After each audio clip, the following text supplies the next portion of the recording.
So that in the say in the teens or in the 1900s, you had telephones, movies, beginning of cars, and that upset the Victorian society, the European society, and they had a war. Every new environment will create a war, any new technology. And it's like it creates an anti-environment and everybody freaks out in response to the anti-environment. So then radio was an anti-environment to movies and telephones and cars. That created the next war. Then television comes in and it creates an anti-environment to the radio and movies phases and creates the World War III or the Information War or the Cold War, right? So and the side effect is the old military hardware guys. The hardware wars are sidelined, and they are fought in the backyards of the world, and they're programmed. They're like, we'll use it to sell arms and drugs, and we won't have anybody win, and we'll see how long we can get away with it. Because it was a subset war within the information war, right? So, so since technology, in retrospect, usurped the role of anti-environments. Now, the function, the human second nature expression of anti-environmental altering of perception, now done by whole massive environments. So then it starts getting digitized. So the Android meme, it all converges into one little thing, the press conference from the White House, which represents all the media evolution, the word that makes the market. That is the anti-environment. But it is an ersatz anti-environment because it only lasts for 6 weeks. Then there's a new one. And so that the very fact of anti-environmental offering perception and changing people becomes obsolete, and there's no change.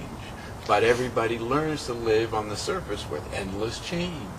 But it's ephemeral change, and everybody's faking change and celebrating change, but nothing changes because we flip past any kind of sense of real change. Because in the electronic eternity, the electric medium, as McLuhan said in the tape, it's not the TVs, radios, and the different figure environments, it's the electricity itself. So we've actually never changed since the telegraph. We've been stuck in the electronic tactile extension. But we have surface extensions of our senses made rapid and diverse and synesthetic and convergent and co-anesthetic. All these things become what Finning's Wake tries to express and McLuhan translated.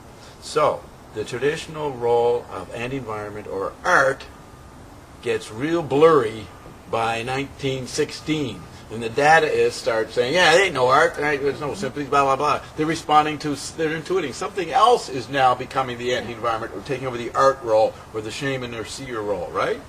So then, did they were the last human response. After World War II, what was the response? Well, we'll look like we're retrieving Duchamp, Rauschenberg and Warhol and those guys, but we ain't. All we're doing is saying, hey, look, put this little object from our supermarket in the gallery.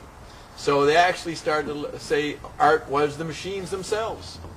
So pop art realized that the machines were the new anti-environments, though not completely. They didn't realize it as deeply as McLuhan did. He said pop art is a good art or useful art, he wouldn't say good or bad, useful art in terms of it shows a response to a new situation. But the problem with pop art is they tell you to merge with the new situation. McLuhan says, no, don't merge with the new situation. Understand what it is, its characteristics, then you can remain autonomous. So that was his critical distinction from Andy Warhol. McLuhan used to quote in the 70s, I think the guy's name was Hans Hack or Hans somebody. He would read this quote, and he did it often in his lectures. The guy, he's a scientist or something, and the guy says, it looks like that our brains stopped developing and evolving, at the caveman phase. Then, so we'll call it first nature, quote, chemical body, physical body. Evolution ended 30,000 years ago or something. Mm-hmm. And then came the next phase of evolution, which was human culture or second nature. Okay. And the brain, the primitive brain of first nature cannot respond quickly enough to the effects of second nature. So McLuhan said, here's a scientist saying what I'm saying. That's true. Our brains, our animal brains, are not equipped to handle with the new next phase of evolution. Right. And that's why we've been a spastic tragedy, if you're not into violence. No, Yeah, if you're not into violence, it's a spastic tragedy, all human, quote, evolution, but it's technological evolution. It's just responding to these environments that confuse people, and then they can't keep up when it speeds I up. like the way you put that because it makes me think of all these people who actually like the wars and stuff. Yeah, oh yeah, there's that part. They have to turn it because they can't handle the conflict of not Yeah, liking so they it, say, well, they have to love violence. Do in Rome, when in Rome. Yeah. If I'm stuck in second nature, I'm going to dig it. And so they're going, let's kill all those Arabs. Let's Yeah, get this. yeah, I'm going to get yeah. my gun, and I'm just going to. Like the guy that walks to the meeting, and I said, "Just tell me to get your gun." So I got my gun, and I'm going to right. Yeah. And it's like an orgasm. They get a physiological release by the idea of blowing things up. Zappa used to say that. He says, humans love to blow things up. That's all they've done. All they're hitting is blow What was things that up. other?